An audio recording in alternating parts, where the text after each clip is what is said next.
Best health packages up to 80% discount. Tirumala Diagnostics. నమస్కారం, నేను మీ జాహ్నవి. మనతో ఉన్నారు సూర్యోపాసకులు, ప్రముఖ ఆధ్యాత్మికవేత్త, sun spiritual society founder Vikramaditya garu. మాట్లాడేద్దాం. నమస్కారం గురుగారు. సూర్యోస్మేమ గురుగారు, అమావాస్య అంటే అమావాస్యకి చాలా విశిష్టత ఉంది.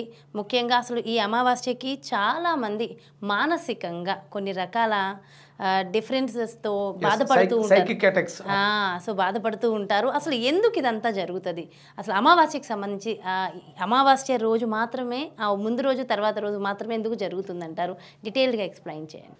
సహజంగా అమావాస్య అంటే ఒక చీకటి.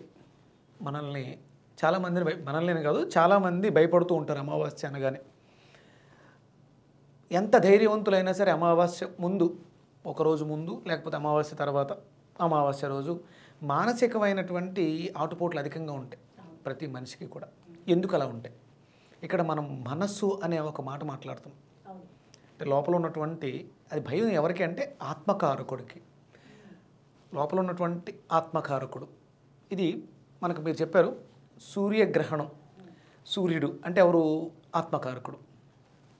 మనకి పితృదేవతలు అనేవాళ్ళు ఉంటారు కదా. అంటే మన ఈ జన్మ తీసుకోవటానికి కారణభూతులైనటువంటి వాళ్ళు పితృదేవతలు కదా. అంటే ఆ పితృవులకి, సూర్యుడికి, మనలో ఉన్నటువంటి ఆత్మకి అవినాభావ సంబంధం ఉంది.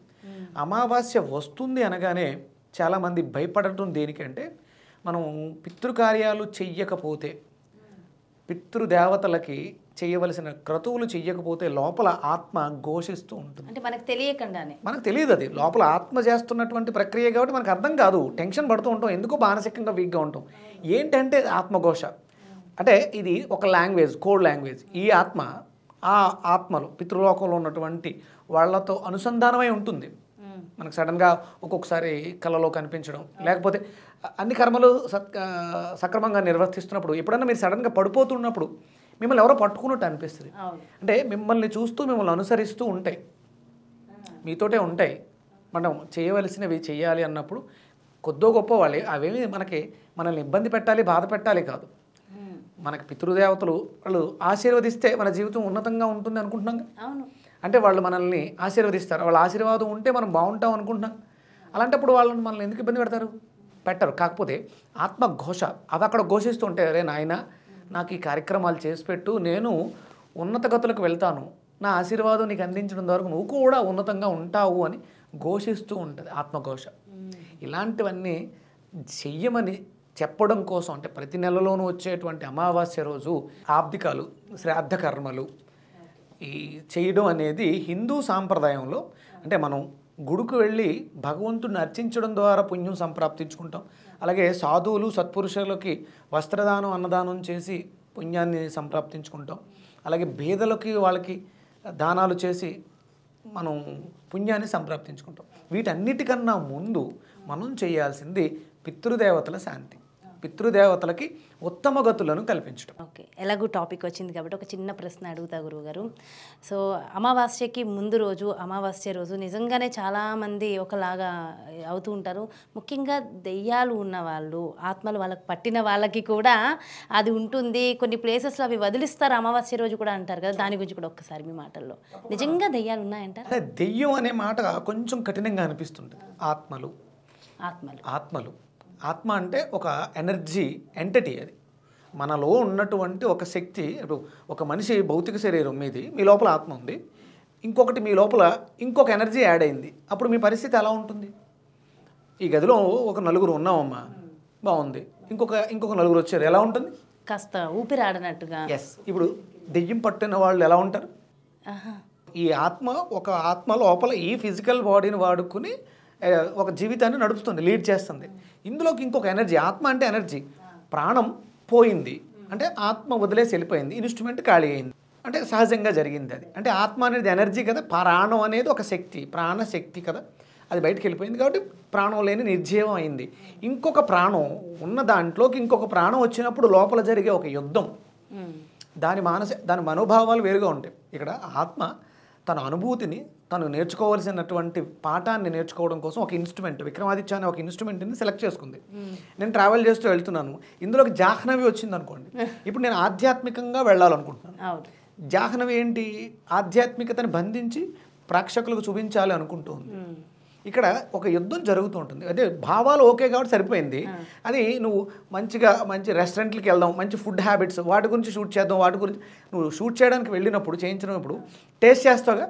అంతే. ఇప్పుడు నా లోపల ఉన్నది ఏంటి, ఆధ్యాత్మికతని చెప్పాలి. అప్పుడు ఇద్దరికి కుదురుద్ద పొంత అస్సలు సెట్. అదే యుద్ధం.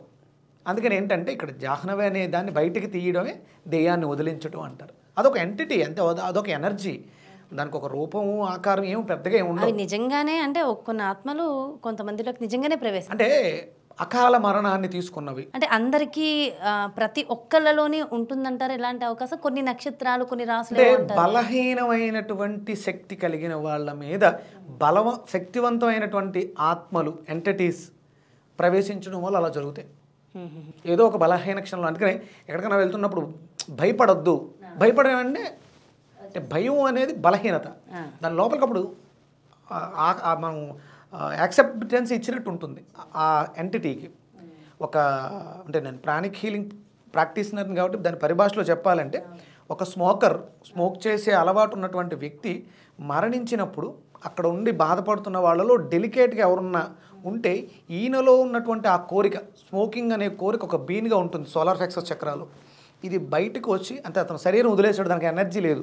అంటే ఎంటిటీ అనకంటే మనం ఎలా చెప్పాలంటే ఒక బొద్దింక, ఒక జీవి, పరాన్న జీవి అది. ఇక్కడ సోలార్ ప్లెక్సస్ అనే ఒక వెబ్లో ఉంటుంది. ఆ చక్రంలో ఎనర్జీని తింటూ దాన్ని బ్రతుకుతూ ఒక కోరికని రెట్టింపు చేస్తూ ఉంటుంది. ఎదురుగుండా బలహీనంగా ఉన్నటువంటి వ్యక్తిలోకి ఇది ప్రవేశిస్తే వాడికి కూడా స్మోక్ చేయాలనే ఆలోచన పుడుతుంది. ఎనర్జీ ఇక్కడ. అందుకని అది ఇబ్బంది. దాన్ని ఈ అమావాస్యలో అంటే ఇక్కడ చంద్రుడు మనస్కారకుడు ఉండడు, మనకి చీకటిగా ఉంటుంది. అమావాస్య మనకి చీకటిగా ఉంటుంది కాబట్టి ఈ తిథుల్లో అక్కడ అద్భుతమైనటువంటి ఒక కాస్మిక్ ఎనర్జీ ఉంటుంది కాబట్టి వాటిని వదిలించడానికి అవకాశం ఎక్కువగా ఉంటుంది. ఇది ఒక దురాచారమో లేకపోతే చెడో కాదు. లక్ష్మి కావాలి, స్థిరలక్ష్మి కావాలి అనుకున్నప్పుడు విష్ణుమూర్తి సాంగత్యాన్ని మనం పొందాలి. విష్ణు ఎప్పుడు మనల్ని అనుగ్రహిస్తాడు అంటే, పితృదేవతలను ఎవరైతే గౌరవిస్తారో, వాళ్ళకి చేయాల్సినటువంటి సత్కర్మలు చేస్తారో వాళ్ళని అనుగ్రహిస్తాడు. ఎప్పుడైతే విష్ణుమూర్తి అనుగ్రహించాడో ఆయన చెంతనే ఉంటుంది లక్ష్మీదేవి, స్థిరలక్ష్మి ఉంటుంది. లక్ష్మి అంటే కేవలం డబ్బు కాదు, అదొక శక్తి, పవర్. అద్భుతంగా చెప్పారు. అయితే గురువుగారు, ప్రతి నెలకి చివరి రోజు అమావాస్య తర్వాత రోజు నుంచి కొత్త నెల మొదటి రోజు ప్రారంభం అవుతుంది. ఆ నెల మొత్తం బాగుండాలంటే ఈ చివరి రోజు అమావాస్య రోజు పాటించవలసిన పరిహారాలు ఏమైనా ఉంటాయంటారు? ఇప్పుడు మనం చేసినటువంటి అంటే పితృకర్మలు చేసాం అంటే, ఏదైతే చేసామో ఆ రోజు ఉపవాసించడం, ఒంటిపూట భోజనం చేయటం, తర్వాత భూసైనం, అంటే కొత్త నెల మనం ఫ్రెష్గా ఎంటర్ అవుతున్నాం. ఇక్కడ మనకి ఎప్పుడు కూడా దౌర్భాగ్యం ఏంటంటే, December 31 కొత్త సంవత్సరంలోకి అడుగు పెడుతున్నట్టు 31st నైట్ బీభత్సంగా తాగేయటం, ఫుల్గా ఎంజాయ్ చేసేయడం, 1వ తారీఖు లేటుగానే అవ్వడం, కొత్త సంవత్సరాన్ని అలాగా ప్రారంభించేది, ఉత్సాహంగా స్టార్ట్ చేయాలి. అంటే ఖాళీ కడుపుతో ఉంటే మనకి నిద్ర తక్కువగా పడుతుంది, త్వరగా లేవడానికి అవకాశం ఉంటుంది.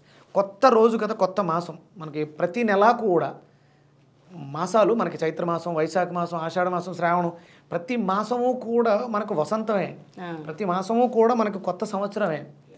మనం ఎప్పుడు కూడా అంటే హిందువులుగా పుట్టినందుకు గర్వపడాలి. మనం ప్రతి నెలలో కూడా ఏదో ఒక శుభకార్యాన్ని, అమావాస్య చీకటి వెళ్ళిపోయింది, వెలుగొస్తుంది. ప్రతి నెల కూడా అయిపోయింది. నిన్నటిలాగా చైత్రమాసంలాగా వైశాఖం ఉండదు, వైశాఖంలా భాద్రపదం ఉండదు, ఆశ్వేజం ఉండదు. ఇలా మనకి ప్రతి మాసము మనకు వసంతమే, పెరుగుతూనే ఉంటాం. కళలు కూడా చంద్రుడు క్షీణిస్తూ ఉంటాడు, వృద్ధి చెందుతూ ఉంటాడు. ఎక్కడ భయపడాల్సిన అవసరం లేదు. ఇప్పుడు జనవరి, ఫిబ్రవరి, మార్చ్ ఏముంది, పెద్దగా ఏం మారింది, నెల మారింది అంతే. కానీ ఇక్కడ మనకి పౌర్ణమికి పూర్ణచంద్రుడు, అమావాస్యకి క్షీణచంద్రుడు, మళ్ళీ పాడ్యము నుంచి వృద్ధి చెందుతూ పెరుగుతూ ఉంటాడు. చీకట్లు పోయి వెలుగొస్తూ ఉంటుంది. అదే హిందూ ధర్మం యొక్క గొప్పతనం. నిజంగా చాలా చాలా చాలా అద్భుతమైన మాటలు అండ్ అద్భుతమైన విషయాలు తెలియజేశారు గురుగారు. Thank you so much. నమస్కారం. సూర్యోస్.